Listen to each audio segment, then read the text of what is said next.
네, 오늘은 11월 1일입니다. 수요일입니다. 새벽 예배 나오신 우리 성도님들을 환영합니다. 오늘 저녁에 교회에서 부모 학교가 있습니다. 우리 학부모 되시는 분들은 다 참석해 주시기 바랍니다. 말씀 나누기 전에 공동기도 제목으로 기도하시겠습니다. 홍석과 집사의 암을 치료해 주십시오. 배옥준 집사의 뇌졸중을 치료해 주십시오.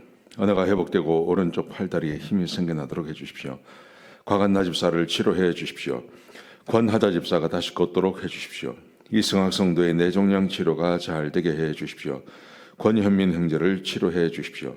김에브라임 형제가 신장 이식을 속히 받도록 해 주십시오. 김씨 집사가 걷도록 해 주십시오. 김수진 집사가 재발하지 않고 치유되게 해 주십시오. 예수님의 이름으로 기도합니다. 아멘. 아멘. 오늘 본문의 말씀은 잠언 10장 1절에서 16절까지 말씀입니다.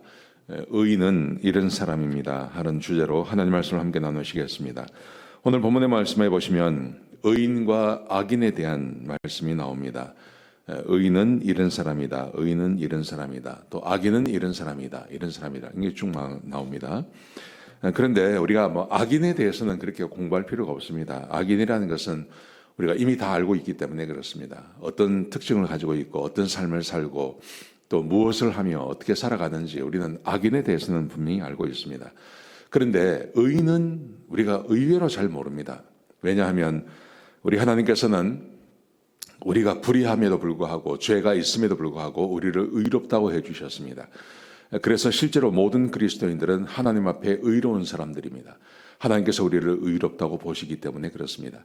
그렇기 때문에 의인으로 산다는 것은 그저 구원받고 하나님 백성으로 살아만 가면 의인이라고 생각합니다. 그런데 성경은 그렇게 말하지 않습니다. 하나님께서 우리를 의롭다고 불러주시고 우리를 구원하신 이유는 그때부터 의롭게 살게 하시기 위한 하나님의 계획하심이 있기 때문에 그렇습니다. 그래서 오늘 본문의 말씀해 보시면 의인은 이렇게 사는 사람이다 하는 구절들이 오늘 본문 가운데 기록되어져 있습니다. 몇 가지를 같이 한번 보시겠습니다. 자, 먼저 1장 3절에 보시면 여호와께서 의인의 영혼은 줄이지 않게 하시나 악인의 소욕은 물리치시느니라 이렇게 되어 있습니다. 의인의 영혼은 줄이지 않는다 이렇게 되어 있는데 그 의인이 어떤 사람이냐 하면 그 위에 말씀해 보시면요 이렇게 되어 있습니다. 솔로몬의 잠언이라 지혜로운 아들은 아비를 기쁘게 하거니와 미련한 아들은 어미의 근심이니라. 의인이라는 것은 어떤 사람이냐 하면 지혜로워서 아버지를 기쁘게 해주는 사람이라는 거죠. 어머니와 아버지의 부모의 근심거리가 되는 의인은 있을 수 없다는 말입니다. 하나님께서 우리를 구원하시고 하나님의 백성이 되었으면 그러면 부모님을 기쁘게 해주시는 그런 사람들이라는 거죠. 2절에 보시면 불의한 재물은 무익하게도 공의는 죽음에서 건지느니라. 의인은 어떤 사람이냐 하면 불의한 재물을 탐하는 자가 아니라 공의를 행하는 사람이다. 이렇게 말할 수 있는 거죠. 그러니까 이 오늘 본문에서 10장 1절에서 16절까지는 의로운 사람이 구체적으로 어떤 삶을 사는 사람인지를 우리에게 말해주고 있는 겁니다. 여기에 우리가 초점을 둘 필요가 있는 것입니다. 자, 10장 4절부터 7절까지 말씀해 보시면 이렇게 되어 있습니다. 6절에 보시면 의인의 머리에는 복이 임하나 악인의 입은 독을 못 먹느니라.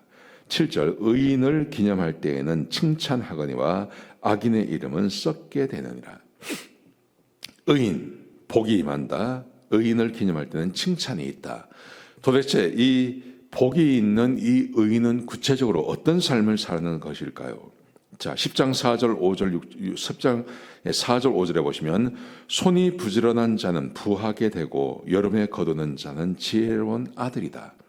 그러니까 의인은 열심히 일하는 사람이라는 것입니다. 열심히 일하는 사람.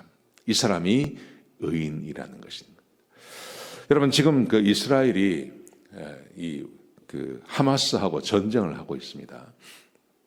그런데 그 이스라엘에 보면 요즘 이스라엘에 아주 골칫거리가 하나 있습니다. 어떤 사람들이냐면요. 왜 여러분 우리도 주변에 보면 간혹 우리 미국 안에서도 그 유대인들인데 까만 옷을 입고 까만 모자를 쓰고 머리를 이렇게 닦고 한 사람들을 볼 수 있습니다.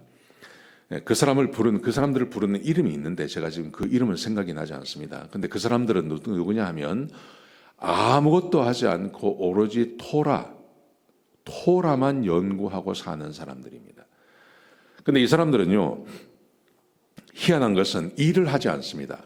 특별히 남자들은 일을 하지 않습니다. 이 사람들은 토라대로 산다고 합니다.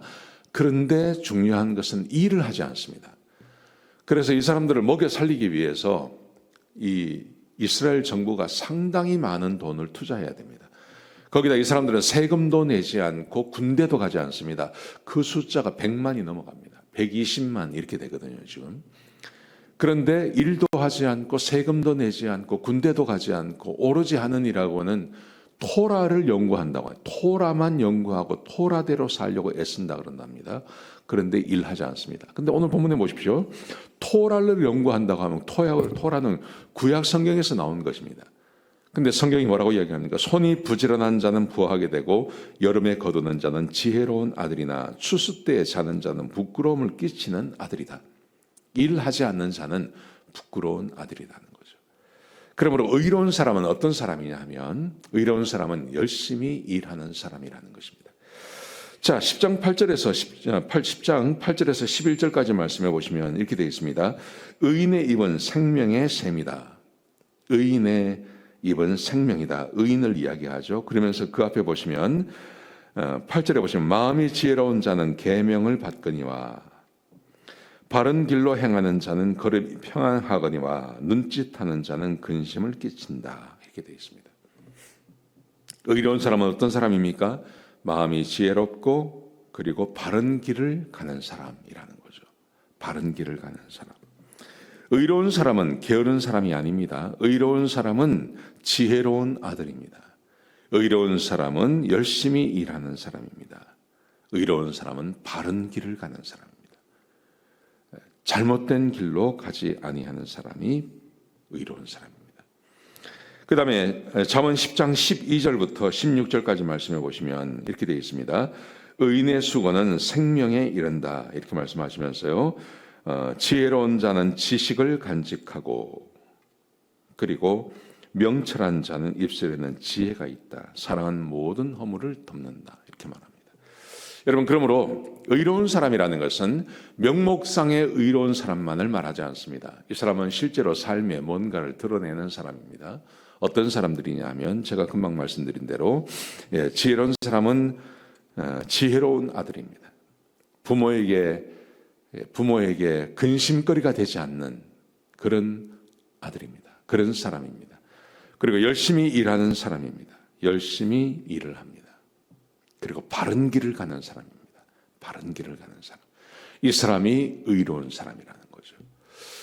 사랑하시는 성도 여러분, 우리 하나님께서 우리를 구원해 주시고 우리에게 성령을 부어 주시고 하나님의 백성 삼아 주셨습니다. 그리고 우리를 바라보실 때마다 우리를 의롭다고 말씀하십니다. 죄 없다고 말씀하십니다. 그렇기 때문에 우리는 더욱더 이런 삶에 매진해야 할 줄로 믿습니다.